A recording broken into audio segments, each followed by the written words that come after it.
Olá pessoal, hoje eu vou fazer um vídeo a pedido da minha filha sobre o Enem, o que fazer, como estudar, emocionalmente como a gente deve funcionar para que a gente consiga ter um bom desempenho. É disso que o vídeo vai tratar hoje.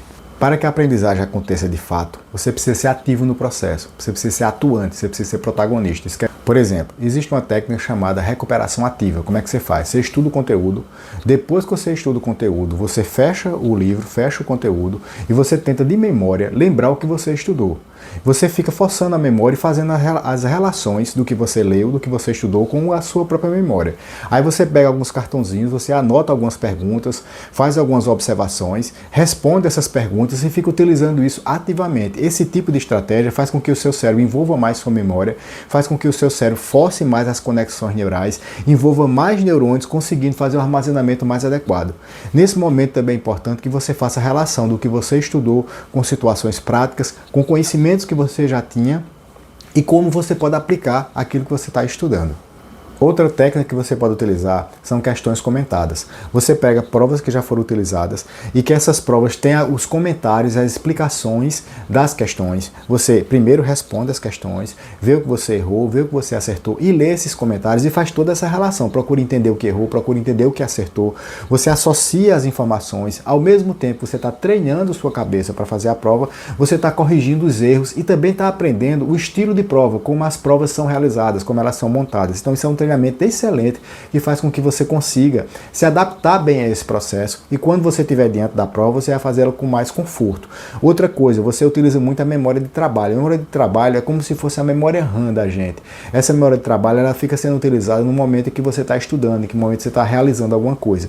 Depois da utilização dessa memória de trabalho, esses arquivos passam para outro tipo de memória, que é a memória de longo prazo, e é arquivado em outra parte do cérebro. Então, quando você faz esse tipo de questão, vendo os comentários, associando o que errou e o que acertou, você faz exatamente isso. Você usa a memória de trabalho e, posteriormente, o cérebro passa a armazenar esse conteúdo, ficando muito mais eficaz e sendo mais fácil de você recordar.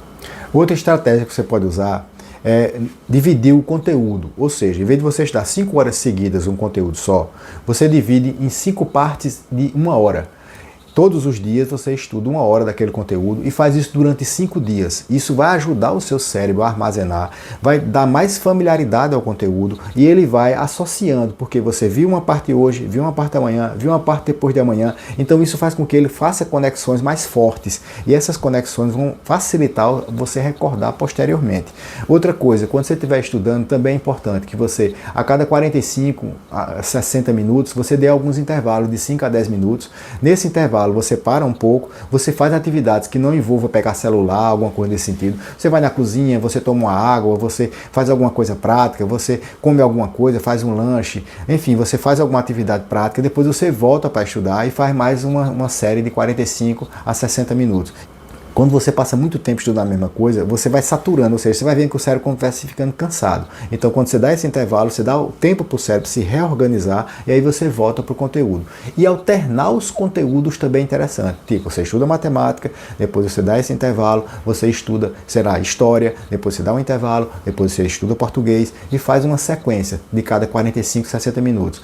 E a técnica que é considerada a mais eficaz de todas elas é quando você ensina. Ensinar para aprender.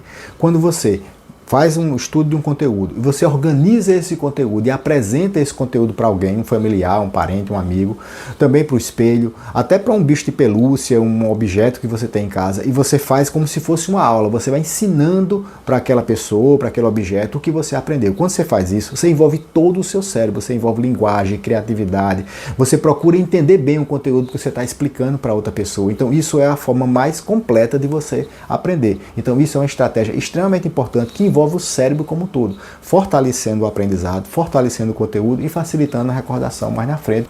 Todas essas técnicas têm o interesse de você fazer exatamente isso, aprender de forma consistente, ativa, você sendo protagonista do processo, fazendo com que a sua memória resista isso melhor, que você faça associações com coisas que são práticas, que são usuais para aquele conteúdo e que mais na frente você consiga recordar. E você transformando isso numa rotina, fazendo isso diariamente, você vai se adaptar melhor ao estudo, o estudo vai ficar uma coisa mais prazerosa porque você está sendo ativo, você está pensando, você está construindo, você está associando, e isso vai ser muito mais fácil de você recordar lá na frente. Então isso vai ajudar bastante o seu desempenho no Enem. Para concluir esse vídeo, eu preciso falar mais duas coisas muito importantes, que é o sono e a saúde mental. Veja só, quando você está estudando e você não aprende, quando você está cansado, quando você está distraído, quando você não consegue se concentrar, isso não vai render, você não vai conseguir armazenar direito as informações e você vai ter problemas lá na frente, ou seja, você não vai ter um bom desempenho. Então, primeiro, você precisa dormir. As pessoas precisam dormir pelo menos 8 horas por dia. Um adolescente que dorme menos de 8 horas por dia, ele vai ter problema. Por que ele vai ter problema? Porque essa dinâmica que ele está fazendo, a memória dele é consolidada durante o sono. A atenção dele sofre influência do sono. A estabilidade, tudo o sono impacta. Então o sono tem um impacto muito grande na nossa saúde. Então a gente não pode dormir pouco, porque se a gente dormir pouco para estudar, a gente não vai armazenar, esses arquivos não vão ser consolidados na tua cabeça e você vai ter problemas depois. Ou seja, você vai como se estivesse perdendo aquele estudo. Então o que é importante? Que você faça uma rotina de sono, durma aproximadamente no mesmo horário todos os dias, acorde mais ou menos no mesmo horário todos os dias e transforme isso numa rotina para que seu cérebro fique mais saudável. E o estado mental, se você está muito ansioso, se está muito preocupado, se está muito estressado, isso vai impactar na sua saúde e vai ser uma coisa muito ruim para você. Mas isso aí é um ponto para um outro vídeo que eu também vou falar sobre essa parte emocional e dar uma série de informações que também você pode fazer no dia a dia para ajudar você emocionalmente e tornar você mais estável para que você consiga ter um melhor desempenho, para que você consiga estudar melhor e chegar a obter sucesso nos seus objetivos.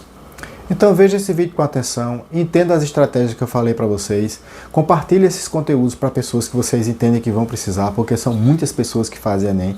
E essas estratégias não servem só para quem faz Enem, é para quem está estudando. Qualquer tipo de aprendizado, essas técnicas aumentam a eficácia, porque essas técnicas têm fundamento em psicologia cognitiva e em neurociência. Então fica aí as dicas, as sugestões e sucesso para todos.